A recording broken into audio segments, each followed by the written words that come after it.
Olá, eu sou o Lucas Stanislau e esse é o BDF Entrevista. Num dia como hoje, em 1792, era executado e esquartejado o alferes Joaquim José da Silva Xavier, o Tiradentes. Há muitas décadas, o Brasil vem celebrando a memória do Marte em todo 21 de abril, e ele segue sendo uma das principais figuras da construção do Estado Nacional. Mas não sem disputa. Afinal de contas, Tiradentes é um herói popular, ou, como dizem alguns, apenas um bode expiatório. Tá aqui hoje ele que pode responder, melhor do que ninguém, essa e outras questões para a gente, o historiador, professor André Figueiredo, professor de História da Universidade Estadual Paulista, Unesp. Professor, obrigado pela sua presença aqui no BDF Entrevista, seja bem-vindo ao nosso programa. E já quero passar já a bola com uma pergunta, né? Por que a gente segue discutindo o Tiradentes? Pelo ineditismo da Inconfidência Mineira, da Conjuração Mineira, pelo tamanho dos feitos, pela importância da disputa pela memória no Brasil? Por que é importante seguir debatendo a memória e a figura do Tiradentes? Bom, é um prazer estar conversando com vocês, os ouvintes e assistentes também. Por tudo isso, Tiradentes é uma síntese de tudo isso que você falou. Foi um herói nacional construído a partir de um movimento que não existiu, a Inconfidência nunca saiu do papel, mas o que ela nos legou enquanto situação política, situação econômica, situação social de crítica ao que ocorria em 1700, no final, né, de 1789, 88, né? Isso tudo fez com que o Tiradentes surgisse com o seu falatório, né, porque ele andava a falar muito sobre a situação da capitania de Minas Gerais. Então ele foi alçado ao patamar de líder e por ter sido líder e depois toda uma construção em torno da sua ideia de um Cristo brasileiro, fez com que ele fosse então alçado ao maior entre os maiores heróis nacionais. Então é lógico que ele foi construído como uma memória heróica, não é? Em um país que precisava ter heróis. Então nada melhor do que alguém que se levanta contra o Império, né? Porque o surgimento do Tiradentes como herói ele surge a partir da segunda metade do século XIX. Uhum. E naquele momento você precisava construir heróis nacionais. E desses heróis nacionais, nada melhor do que trazer alguém que lutou contra o Império e que teve uma associação muito próxima, né, da trajetória de Jesus Cristo. Porque se você pedir para qualquer pessoa imaginar como deveria ser, né, a fisionomia do Tiradentes, todo mundo vai falar no Cristo brasileiro. Claro Então, que essa foi, associação também religiosa fez sim, com que ele se tornasse uma pessoa popular. eternizado muito no quadro do Pedro Américo, né, professor? O Tiradentes esquartejado, aquele famoso que está presente em praticamente todos os livros didáticos de história, né? Que todo mundo, em algum momento da vida, teve contato com essa imagem. Já que o senhor falou, então, sobre esse Cristo brasileiro, eu queria que o senhor comentasse um pouco mais sobre especificamente essa imagem, esse quadro, né? Em qual contexto que ele surge, o que ele quer dizer. E o Tiradentes acabou, nessa mitologia de Cristo brasileiro, tendo o seu próprio Judas, né, também, né? Que é o Silvério dos Reis, que teve essa importância que também joga esse papel na mitologia do Tiradentes, né? Então, se eu puder comentar tanto o papel do Silvério quanto o quadro do Pedro Américo. É porque, assim, das imagens construídas do Tiradentes em similaridade ao que seria também a representação de Jesus Cristo, o quadro do Pedro Américo, o Tiradentes esquartejado, não é o melhor exemplo. Nós Certo. temos vários outros exemplos que assimilam Tiradentes à representação cristológica. O Pedro Américo foi um quadro pintado mais de 100 anos depois. Uhum. Tá? Não existe, até vou deixar claro isso, não existe nenhuma representação imagética sobre o Tiradentes. E as próprias descrições das pessoas que o conheceram, ou daqueles que conheceram alguém que conheceu o Tiradentes, elas não batem. Uhum. Tem momentos que a gente fala assim, o Tiradentes era alto e magro. Outros falam, ele era baixinho e gordinho. Olho esbugalhado. Fisionomia X, fisionomia Y. Isso tudo faz com que a gente não tenha uma imagem específica de como ele era. Até por não ter esta imagem, os nossos artistas puderam criar. E foi Claro. criada a partir de uma representação do Tiradentes, enquanto o Cristo do Brasil. Só que essa construção, ela também não é uma construção ilusória, sem uma ideologia por trás, sem algo que, por exemplo, não tivesse uma representação. Ela foi feita, sim, dentro de princípios de como se queria criar um herói. Você sabe, existem documentos, correspondências. Eu cheguei a estudar essa construção do Tiradentes enquanto Cristo brasileiro. Nós encontramos, por exemplo, correspondências entre membros de Minas Gerais, contratando artistas e solicitando regras de construção da imagem do Tiradentes que se esperava. Até porque, primeiro, Cristo morreu traído por um amigo. Uhum. Tiradentes morreu traído pela delação de um amigo, que é o Silvério dos Reis. Tiradentes foi elevado à forca. O Jesus Cristo, é lógico, não foi à forca, foi à cruz. Mas a simbologia de morte dolorosa é muito semelhante. Os dois utilizavam uma alva, uma roupa branca. Os dois caminharam, né, por onde estavam, né, até o cadafalso. Todos eles caminharam e a população pôde ouvir e ver o trajeto. Viam ele caminhar, e as pessoas em festejos, comemorando, ou mesmo gritando sobre algo para eles, né? Então, essa proximidade entre a história de um e de outro, ela vai se reproduzir também na história do Tiradentes, do Cristo com o Tiradentes. Então, no momento que você precisava construir heróis, e você não tinha, eu não tinha como recuperar o herói nacional, o Dom Pedro I. Não tinha como recuperar o Dom Pedro II. Claro. Já que o sistema republicano, ele começa a partir da segunda metade do século XIX a romper o seu vínculo, mesmo com a monarquia. Eu não tenho como eleger um herói monárquico. Eu não tenho como reproduzir um herói, por exemplo, de alguma outra região que não seja esse centro-sul, onde o aspecto econômico era muito mais forte e muito mais aglutinador politicamente. Então, Tiradentes morreu sem pegar em armas. Olha, isso é muito bonito. Um herói que foi assassinado apenas pelas palavras que ele falava, pelos atos que ele cometeu. Porque o Tiradentes se tornou herói porque ele assumiu realmente o crime, enquanto todos os outros inconfidentes negaram a participação no movimento separatista das Minas Gerais, em 1789, Tiradentes assumiu para si o crime. Claro. E, professor, isso explica, desculpa interromper, mas isso explica, talvez, o porquê, a razão da condenação dele ser muito mais brutal e muito mais dura do que os outros conjurados, né? Sim, porque é o seguinte, o Tiradentes, ele assumiu o crime. A partir do momento que ele assumiu o crime, a pena capital estava ali na faca. Os outros, foi aquilo, ó, eu neguei, eu nego, você não tem como comprovar. E a justiça não precisava mais do que uma pessoa para punir exemplarmente. E essa pessoa foi o Tiradentes. E a gente sempre fala assim, não, ele foi punido porque ele era pobre em relação ao restante das pessoas que eram ricas. Então, o que todo mundo fala, né, que era porque ele tinha dinheiro. Ele não tinha dinheiro que ele foi punido, o que é mentira. Tiradentes era proprietário de posses de escravizados, ele tinha terras, muitas propriedades, que ele explorava economicamente no sul de Minas. Então, ele tinha um soldo de militar. A questão é que ele foi traído, ele foi denunciado, e ao ser denunciado e preso, ele assumiu o crime para si a partir do 4º depoimento. Depois ele ter ficado 11 meses preso, incomunicável no Rio de Janeiro.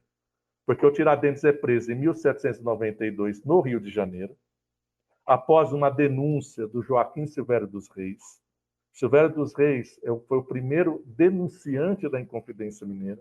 Então, ele não entrega apenas o Tiradentes, ele entrega um monte de pessoas. Entre eles, o seu grande rival, que era o Tomás Antônio Gonzaga, que era o magistrado de Vila Rica, atual Ouro Preto. E ele sai comentando, junto com outros denunciantes também, o que estava sendo discutido ao longo da capitania. O problema é que o Tiradentes ele propunha a separação de poderes na capitania de Minas, ele propunha a separação da capitania do Império Português, ele falava sobre a questão da independência dos Estados Unidos, isso é importantíssimo, né? No momento que pouco se falava sobre a influência, sobre as ideias que circulavam de rompimento dos laços metropolitanos, ele era uma dessas pessoas que falava sobre isso, né? Ele, além disso, se opôs e exigiu a participação dos militares, como ele, no movimento. Ele tentou um golpe para assassinar o vice-rei no Rio de Janeiro. Então, tudo isso foi sendo somado à trajetória do Tiradentes, não é? E aí quando ele assumiu o crime, automaticamente ele se autoproclamou condenado. Claro. Então, por exemplo, o Silvério dos Reis, que você perguntou, é um personagem enigmático. Ele foi um traidor? Foi. Mas ele agiu para defender os seus interesses, tanto quanto muitos outros brasileiros também faziam naquele momento. Ou muito antes, ou muito depois dele, muita gente agia assim. O problema é que você acabou enfrentando um personagem que, de início, né, que é o Tiradentes, como os outros foram condenados por causa, literalmente, da primeira delação, que foi a do Silvério dos Reis. Né? O Silvério era um comerciante, né? Até um comerciante próspero, né? No início da carreira dele, na segunda metade dos anos 70, de 1774, ele chega, 75, 76, ele chega ao Rio de Janeiro e dali vai comercializar em Minas Gerais. Né? Ele abre uma loja no Tijuco, depois ele arremata o contrato de entrada e saída de mercadorias e pessoas na capitania de Minas Gerais, em 1781, que fica até 83. Então, ele se compromete a pagar o que hoje a gente faz, né? O Estado faz, olha, eu vou criar pedágios em vários locais em São Paulo, Rio, Minas, aquela coisa toda, e você vai cobrar uma estimativa de produtos que entram e saem da capitania, saem de Minas Gerais, e pessoas que entram e saem também. Claro. Então, quantos escravizados, outros produtos. Então, o Silvério dos Reis, ele vai administrar esses contratos de entrada e saída por toda a capitania de Minas. O problema é que ele contratou isso junto com o Estado por um valor muito alto. E quando a capitania estava numa retração econômica, mas a retração econômica é das zonas de produção de ouro. Não é do sul de Minas, que é a produção agrícola, que estava pujante, estava Era forte. mineração mesmo. Então, era o setor da mineração. A mineração mesmo, ela está diminuindo. Ela está diminuindo a quantidade de ouro explorado nas jazidas e outras áreas mais. Por quê? Porque as técnicas elas precisavam ser mais sofisticadas, porque aquela mineração superficial ela foi acabando ao longo dos anos. Ela foi esgotando. Então, o Silvério foi esgotando. Você precisava ter técnicas de exploração mineral muito mais intensas, como vai ser feita ao longo do século XIX depois, pelas empresas inglesas que vão a Mariana, aquela coisa toda. Então, o que acontece? O Silvério ele vai entrar em bancarrota. Ele não vai aguentar pagar a dívida. Apesar de ele ser um homem rico, ele tem condições de pagar. Só que é o seguinte, o cara recebe e ele vai jogando na especulação. É lógico, todo mundo que tem muito dinheiro, que tem que pagar o Estado, o que ele faz? Ele segura o dinheiro e vai investindo em outros bens para capitalizar. Claro. E o Silvério resolveu fazer isso. Só que aí foi a grande sacada dele.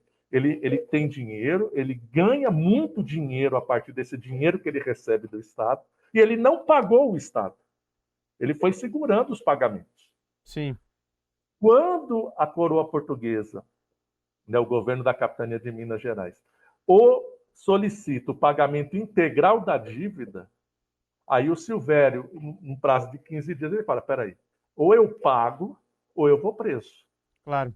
E ele era um dos participantes mais ativos do movimento da Inconfidência Mineira. Uhum, uhum. Ele chegou mesmo até alguns falatórios, alguns boatos que corriam na capitania, ou colocava como grande articulador da revolta mineira, Uhum, justamente para ele não pagar a dívida, que era uhum, grande.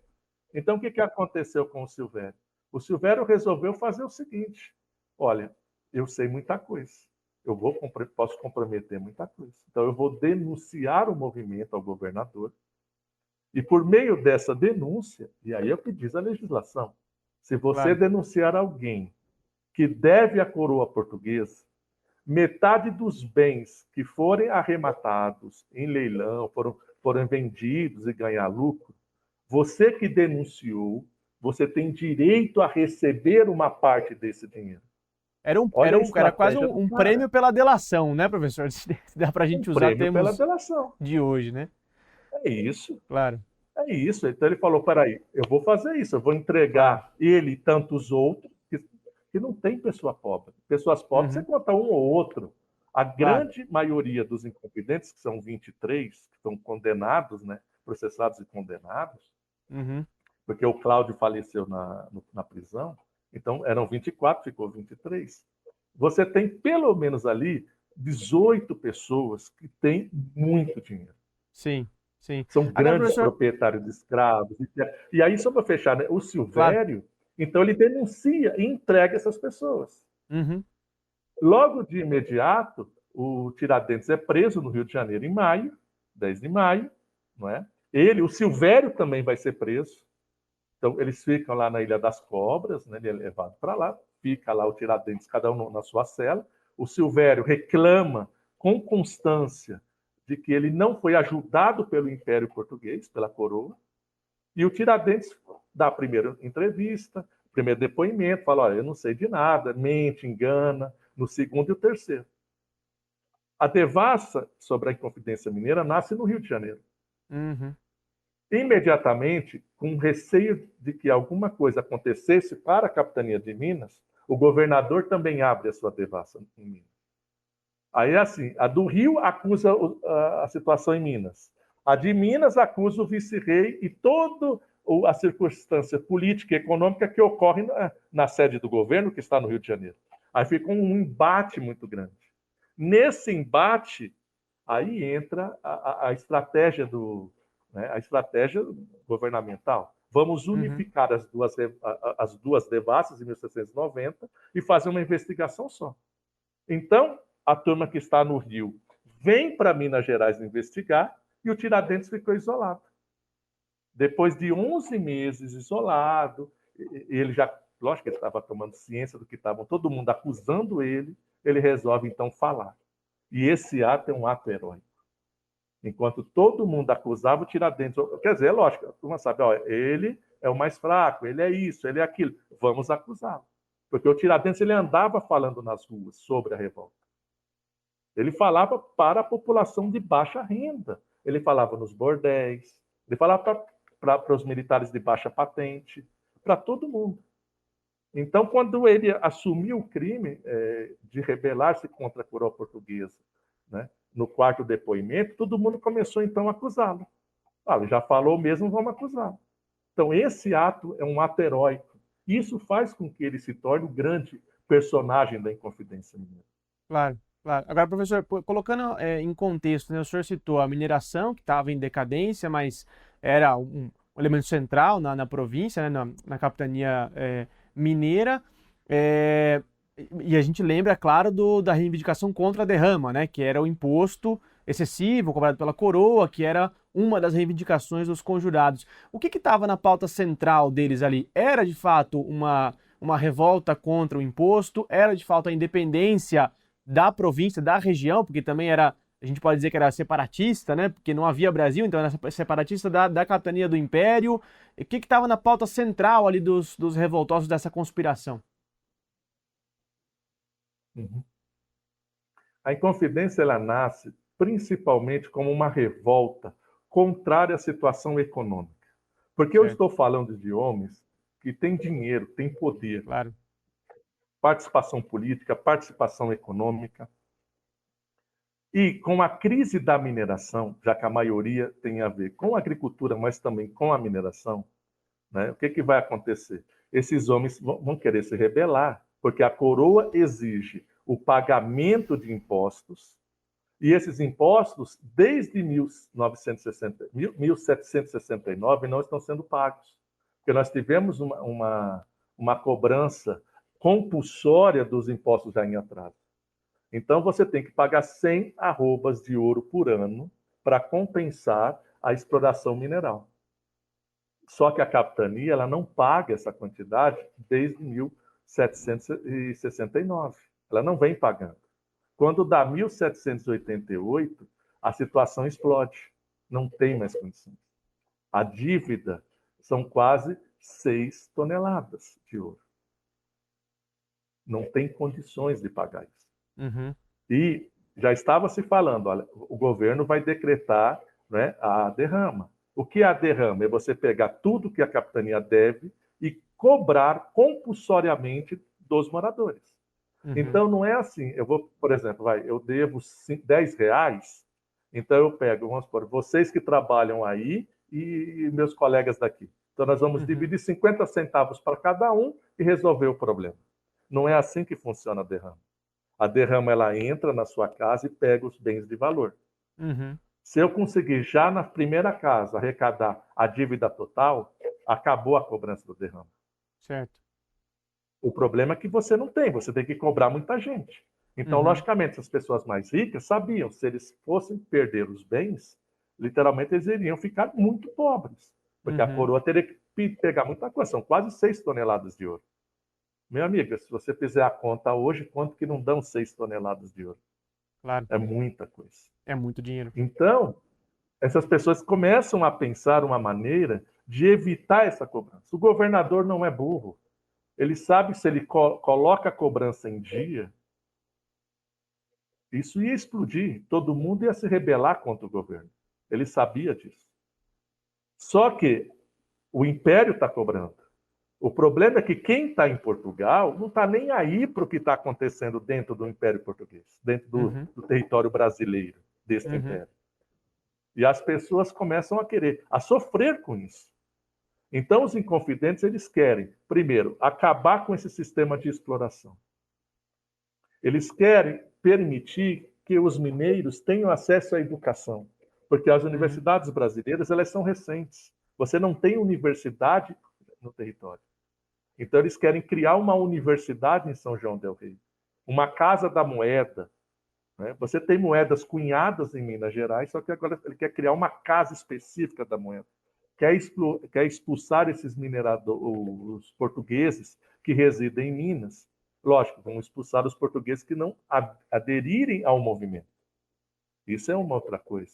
Eles querem acabar com a desigualdade, que a gente fala assim, uma desigualdade social, que tem a ver, por exemplo, com distinção de roupas, com a distinção de trajes, do falar. Não, isso eles não querem, eles querem uma igualdade também entre as pessoas. Eles querem tornar, por exemplo, que os soldos dos militares seja maior do que é pago. Não é?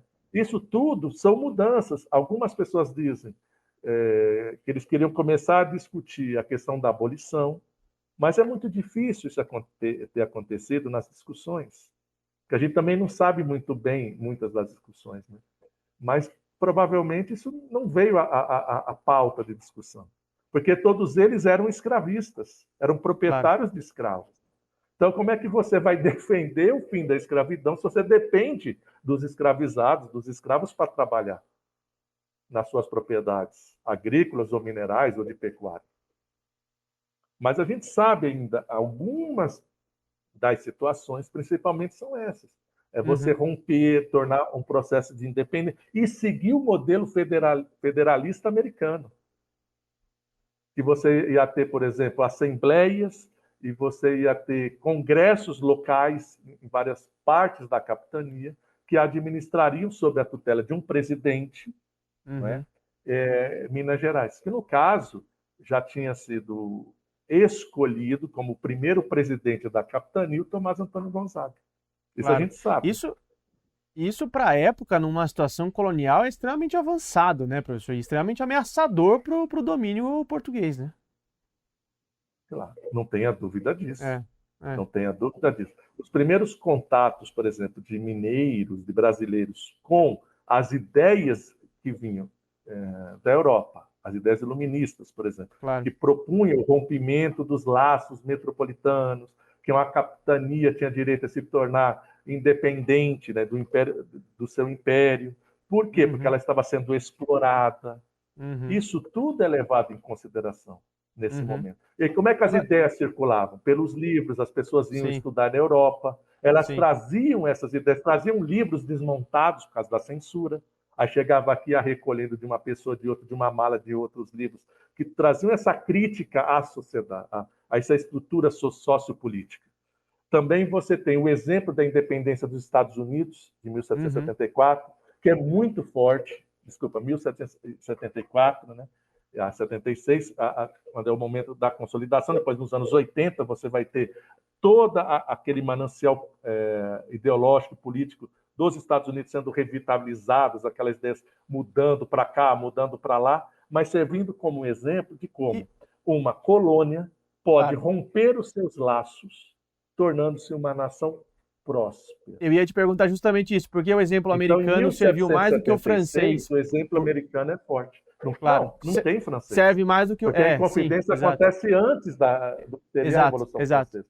Mas o exato. exemplo de 1776, da independência americana, das 13 colônias, né, americanas, é muito mais sintomático.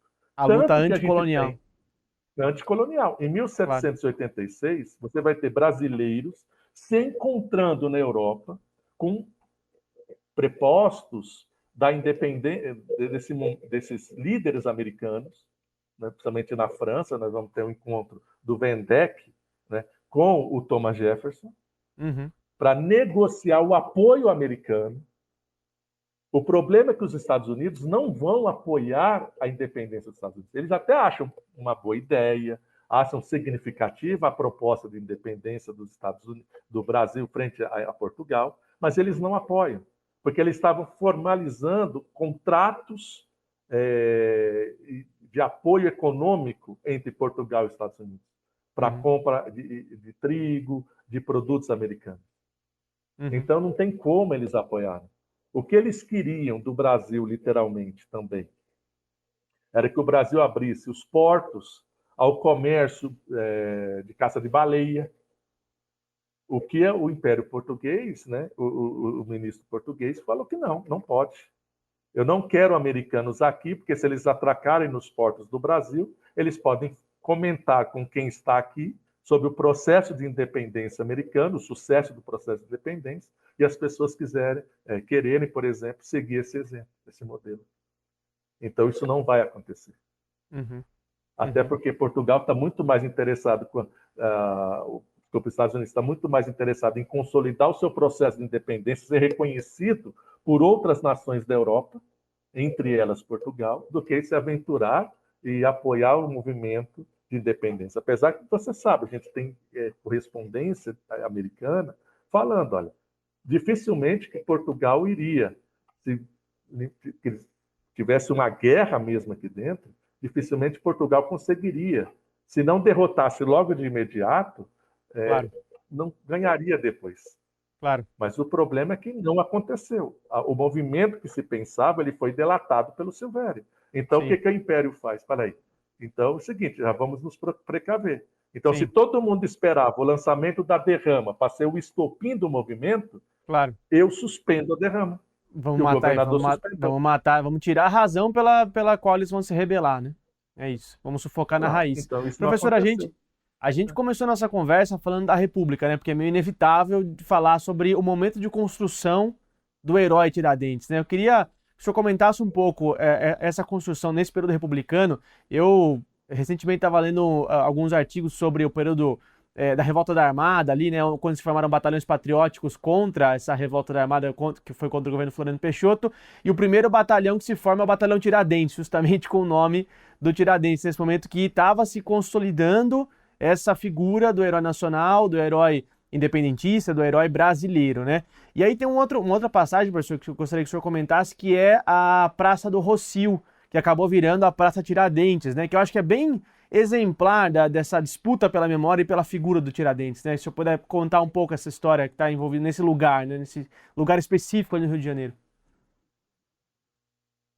A Praça do Rossio, que é a atual Praça Tiradentes, né? Durante muito tempo ela foi pensada como o local onde o Tiradentes foi enforcado, né? O que não é verdade. O Tiradentes passou pela praça, onde é hoje a Praça Tiradentes, e continuou, né? Mas seriam umas 2 longas quadras até o local onde a forca estava erguida, né? Mas, por exemplo, em 1790, a praça, como outros símbolos nacionais, vão ser criados pelo início do governo republicano. A República ela surge em 1889, no 15 de novembro, né, com a proclamação da República, e um dos primeiros atos que vão ser criados logo na sequência, em 1890, é os feriados. E o feriado do 21 de abril, ele foi criado em 1890 para consagrar a memória, não apenas do Tiradentes, mas dos heróis mineiros que lutaram pelo processo de independência, não é? Então, isso tudo faz com que o Tiradentes comece a ser alçado à categoria de herói. Peraí, mas o 21 de abril é a data que o Tiradentes foi enforcado, depois esquartejado e decapitado. Mas a história, para se chegar ao início da República como Tiradentes herói, ela nasce bem antes. Por exemplo, em 1879 para 1880, o Lopes Trovão, por exemplo, naquela revolta dos 20 centavos, a revolta do aumento do bonde no Rio de Janeiro, na hora que ele vai falar para a população, isso é muito legal. Tiradentes não era tão conhecido quanto se imaginava. Você tem os clubes fazendo festejos à memória dele e tal, mas ele não é conhecido. Ele passou a ser conhecido a partir dali. Por quê? Porque naquele momento da revolta, a turma querendo rebelar-se contra o aumento dos 20 centavos, né, de réis lá do bonde, o Lopes Trovão tomou a palavra e falou: nós temos que fazer como o Tiradentes, que lutou contra o aumento de impostos em Minas Gerais. Aí todo mundo, né, um cara popular, todo mundo lia, falava sobre ele. Meu amigo, ele pôs na boca do povo um personagem desconhecido. Todo mundo começou a querer saber quem era esse personagem, esse homem que ele falou. E a partir daí o Tiradentes vai se, né, e dito por um republicano. E a partir daí ele vai aparecer como grande personagem da década de 80. E logo na sequência, o que vai acontecer? Você vai ter a bandeira, né, a bandeira republicana, o hino, tudo isso vai sendo construído. Só que você precisa também ter personagens de carne e osso como herói. Aí o Tiradentes vai ser escolhido, somente a partir dos anos 30, na época do Vargas, quando ele vai ser alçado ao patamar de herói nacional. Nos anos 60, ele é o herói do herói nacional. Ele é o maior de todos os heróis. Depois dos anos 80 para 90, ele vai ser alçado ao livro da pátria. Ele é o primeiro personagem do livro da pátria a ser escrito no livro que está lá em Brasília, o livro de Aço, né? E aí ele vai sendo galgado. Aí você vai ter uma série de imagens pintadas, vários livros sendo recuperados sobre ele, a moeda, os selos, que é algo muito popular, que as pessoas utilizam no dia a dia. Não tem como eu trabalhar a memória de alguém sem eu fazer esse alguém ser conhecido. Então, nada como eu colocar ele no dinheiro. Ora, Tiradentes, na atual moeda de 5 centavos, é o Tiradentes, que é o menor valor que circula hoje. Olha lá, Claro.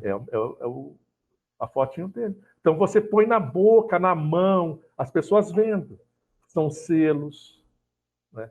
Muitas pinturas. Ele foi samba-enredo. Ele foi o personagem da história que mais recebeu homenagens em samba-enredo, né? Ele tem selos, ele tem dinheiro, ele tem letras de música, pinturas as mais variadas, esculturas as mais variadas. Ele foi um personagem que foi construído a imagem. A Claro. imagem dele é construída a partir das fases da vida dele. Uma, ele é alferes. depois ele preso, depois ele no cadafalso, daí a pintura lá do Pedro Américo, do Tiradentes Esquartejado, que era para ser uma série, ela virou só essa. Depois dele já, né, no além, como a turma fala hoje que tem também. Fora a quantidade de livros que existem sobre ele. Livros didáticos vão sempre recuperá-lo como exemplo a ser seguido.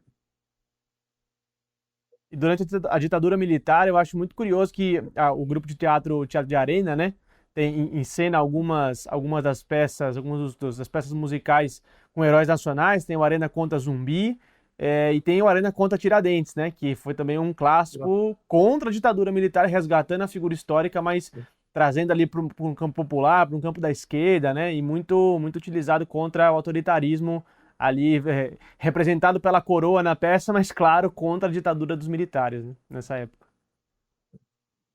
Não, você vai recuperar ele em várias fases. Tiradentes é lido tanto como defensor da liberdade, o defensor dos oprimidos. Isso é interessante, é essa leitura que se faz. Ele é lido, por exemplo, no final do Império, como o libertador dos escravos, como que era o Castro Alves. Né? A literatura vai reproduzir ele demais. Como o libertador, a pessoa que lutou contra tal coisa, contra outra coisa, mas sempre a favor da população mais pobre. Isso é muito interessante. Claro. Ele não tem nada a ver com isso, mas ele foi construído como essa pessoa. Por quê? Para assimilá-lo à construção da imagem do Jesus Cristo. Claro. Claro. Professor, te agradeço muito por essa verdadeira aula aqui no BDF Entrevista. E, bom, deixa aí aberto o espaço para o senhor deixar essas últimas considerações aqui sobre a memória do Tiradentes, né? Porque é importante nesse 21 de abril a gente voltar a discuti-lo. Bom, eu agradeço a oportunidade. É lógico, o 21 de abril ele é importante. Não é somente por ser o feriado, que a gente está recuperando a memória de alguém que merece mesmo ser lembrado. Não só ele, mas tantos outros, as mulheres que lutaram no movimento da Inconfidência Mineira, os militares que se envolveram também no movimento da Inconfidência Mineira, né? Os trabalhadores, os escravizados que ali também estiveram envolvidos. Então é importante a gente pensar o 21 de abril como a data desses protagonistas, não apenas os grandes proprietários que lá estiveram, mas principalmente desses outros grupos que foram silenciados de nossa história. É uma forma da gente recuperar esse apagamento, esse silenciamento de mulheres, das pessoas mais pobres que lá viveram. E a gente precisa trazer isso às discussões. Por isso que eu acho que o 21 de abril ele é importante. Não é apenas o dia do Tiradentes.